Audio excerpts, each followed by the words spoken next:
Calvin Can't Fly, the story of a bookworm birdie, written by Jennifer Byrne. Calvin was a starling bird. He was born under the eaves of an old barn with his 3 brothers, 4 sisters, and 67,432 cousins. Starlings have big families. Right from the beginning, Calvin was different. Right from the day all the little starlings tumbled out of their nests to discover the world. Charlie discovered worms, Adeline discovered grass, Clement discovered dirt, Aubrey discovered water, and Calvin discovered a book.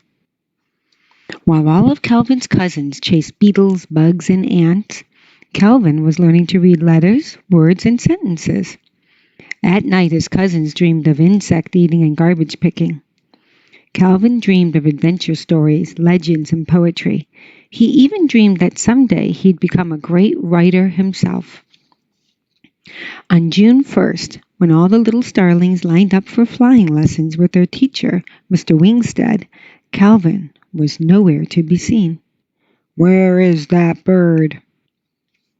Actually, Calvin was in the library. As the other little starlings were learning to swoop and hover and fly figure eights, Calvin buried his beak in books. And there his mind soared. Calvin read about pirates and cavemen, volcanoes and rainbows, whales and dinosaurs. Calvin especially loved dinosaurs. He learned how the planets circle the sun, what makes the wind blow, and amazing facts like how caterpillars grow up to become butterflies.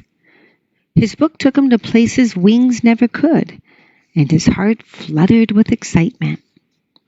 Calvin's cousins called him Nerdy Birdie, Geeky Beaky, and Bookworm. And when you're a bird, being called a worm is a very bad thing. Calvin ruffled his feathers and mumbled, "Oh, how the wounding words of scorn do sting!" Then he sadly waddled back to the library, the only place where he was happy. And so he spent all summer reading, learning, and absorbing everything his little starling mind could, until the first leaf turned orange and fell to the ground. The fall wind sent a chill through the old barn.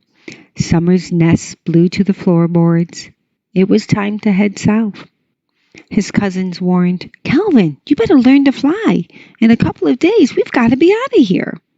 Calvin said, "Ah, yes, migration. I've read about that." His sister asked, "Calvin, can you fly?"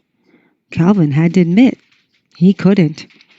All the other starlings took off in a giant formation, but Calvin could only stand and watch. A big, lonely tear rolled down his cheek. Calvin turned and trudged back toward the old barn. He was so upset he didn't even notice his brothers and sisters and cousins coming back to get him. All of a sudden, they were tying up Calvin's middle with string and scraps of cloth they had found in the garbage. They grasped the other ends with their beaks, and off they flew, with Calvin, somewhat embarrassed, safely in tow. For days and days they flew. Calvin recognized the rivers, mountains, and towns he had read about all summer. Excitedly, he pointed them out to his brothers, sisters, and cousins, but the other little starlings just flapped their wings and headed south. Soon there came a day when the winds blew especially hard. Trees bent sideways, leaves scattered wildly. Flying became harder and harder. The air had an odd smell to it, the smell of danger. Calvin, remembering back to his favorite weather book, warned the rest of the family, "A hurricane! A hurricane is coming!" All his brothers and sisters and cousins asked, "What's a hurricane?" Calvin explained as quickly as his little beak could, "We need to get out of the path of a violent tropical weather system, which is storming up the coast at a tremendous speed, and it will not diminish until it encounters large stretches of landmass.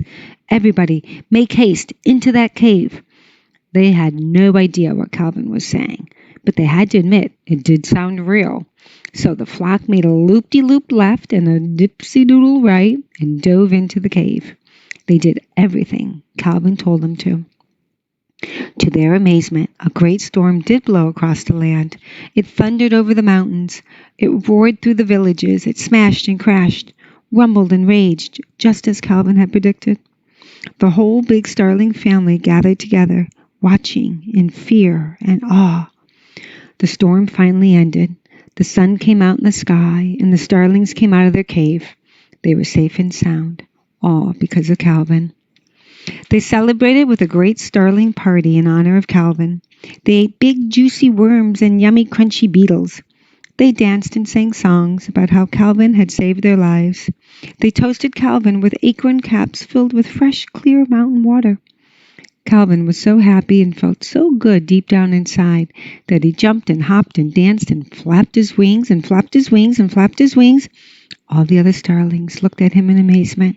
"Calvin, you can fly!" they exclaimed. And Calvin, the happiest starling in the whole wide world, chirped, "Why, yes, I do believe I can." And they all flew south with big wide smiles on their little starling faces, especially Calvin. The end.